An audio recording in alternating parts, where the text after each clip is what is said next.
সকল প্রশংসা আল্লাহ সুবহানাহু ওয়া তাআলার, যিনি আমাদেরকে সৃষ্টি করেছেন এবং সৎ পথের সন্ধান দিয়েছেন।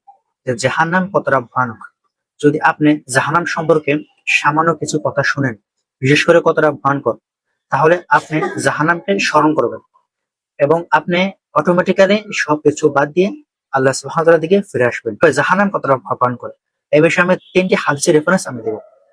তো ভাই, আল্লাহ সুবহানাহু ওয়া তাআলা কিয়ামতের দিন সমস্ত মানুষ ও জিন জাতির সামনে তিনি জাহান্নামকে ডাক দিবেন। একটা জাহান্নাম আছে যার 70,000 শিকড়, প্রত্যেক শিকড়ে 70,000 ফেরেশতা রশি ধরে বসে আছে। সো আল্লাহ সুবহানাহু ওয়া তাআলার আদেশে জাহান্নামকে ডাকা হবে। সো জাহান্নাম আসবে। জাহান্নাম যখন পাপীদেরকে দেখবে, মানে যারা পাপী, যারা আল্লাহ সুবহানাহু ওয়া তাআলার ইবাদত করেনি, তার হুকুম ঠিকমতো পালন করেনি, তো জাহান্নাম যখন প্রথমবারের মতন এই পাপী লোকদের দেখবে, তখন জাহান্নাম চিৎকার দিবে। এই যে জাহান্নাম ফসকে উঠবে, এই জাহান্নাম ফসকে ওঠার কারণে সমস্ত মানব ও জিন জাতি, নবী রাসূল সবাই হাঁটু গেড়ে বসে থাকবে জাহান্নামের ভয়ে, আল্লাহ সুবহানাহু ওয়া তাআলার ভয়ে। সো একটা জাহান্নাম, যে জাহান্নামের ভয়ে সমস্ত মানুষ জিন জাতি হাঁটু গেড়ে বসে থাকবে, সবাই ক্ষমা প্রার্থনা করবে। তাহলে জাহান্নাম কতটা ভয়ঙ্কর সেটা আমরা জানতে পেরেছি। 2 নম্বর হচ্ছে যে আল্লাহ সুবহানাহু ওয়া তাআলা পবিত্র কোরআনুল কারীমে বলেন যে আমি জাহান্নামের শাস্তি বৃদ্ধি করব। সাহাবীগণ বলেন, হ্যাঁ, পবিত্র কোরআনুল কারীমের সবচেয়ে ভয়ঙ্কর আয়াত। তাহলে পবিত্র কোরআনুল কারীমের সবচেয়ে ভয়ঙ্কর আয়াত কোনটি? যে আমি জাহান্নামের শাস্তি বৃদ্ধি করব। কেমন শাস্তি? যেমন আজকে জাহান্নামের শাস্তি এমনি কঠিন, যেমন আজকে আপনাকে যে শাস্তি দেওয়া হয়েছে, পরবর্তী টাইমে শাস্তি আরো বাড়িয়ে দেওয়া হবে। যদি আজকে আপনাকে 200 ডিগ্রি তাপমাত্রায় আগুনে পোড়ানো হয়, কালকে পরবর্তী টাইমে আপনাকে 300 ডিগ্রি করা হবে। মানে এরকম যতদিন আপনার যাবে ততদিন শাস্তি বৃদ্ধি হবে। বিষয়টা এরকম না আপনার শাস্তি একই থাকবে না, যতদিন বাড়বে ততদিন শাস্তি আপনার বাড়তে থাকবে। মানে অকল্পনীয় বিভিন্ন রকমের শাস্তি পাবেন।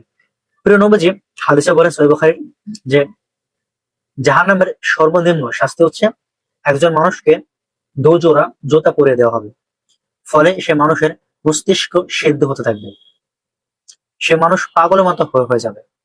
সে মানুষের কাছে মনে হবে যে এই শাস্তি তার কাছে সবচেয়ে ভয়ঙ্কর, এবার সবচেয়ে কঠিন শাস্তি তাকে দেওয়া হয়েছে।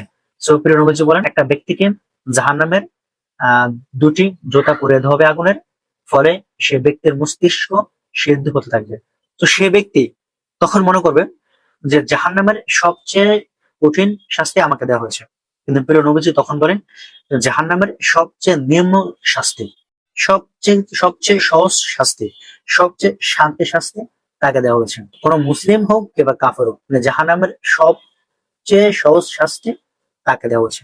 কিন্তু তার কাছে মনে হবে কি জানেন, যে এটাই তার জীবনে সবচেয়ে ভয়ঙ্কর শাস্তি। পবিত্র কোরআন কারীমে আল্লাহ সুবহানাহু ওয়া তাআলা বলেন যে ওয়ালাকুম মাসসাতুম ফি নাফহা, যদিও তারা যায়।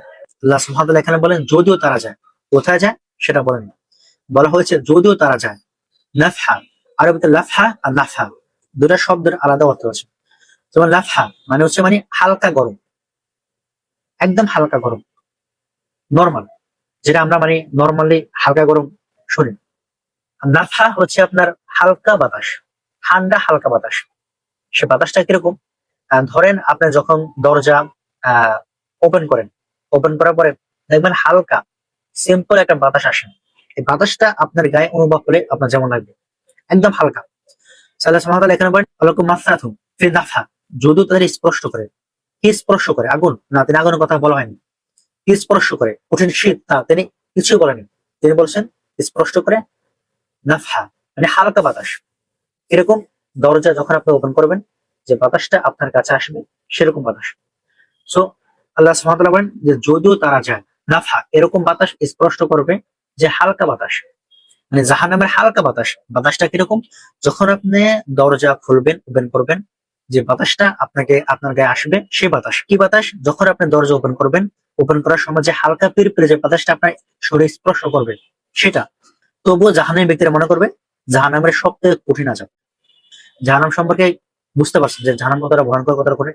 এই জন্য আল্লাহ সুবহানাহু ওয়া তাআলা বলেন যে তোমরা কোনোভাবে হলেও জাহান্নামে যাওয়ার চেষ্টা করো না, তোমরা সবচেয়ে নিকৃষ্ট তোমাদের থাকার স্থান। তোমরা যাই করো না কেন জাহান্নামে তোমরা কোনোভাবে তোমরা যেও না। বরং ভাবে তোমরা জাহান্নামে থাকার ইচ্ছা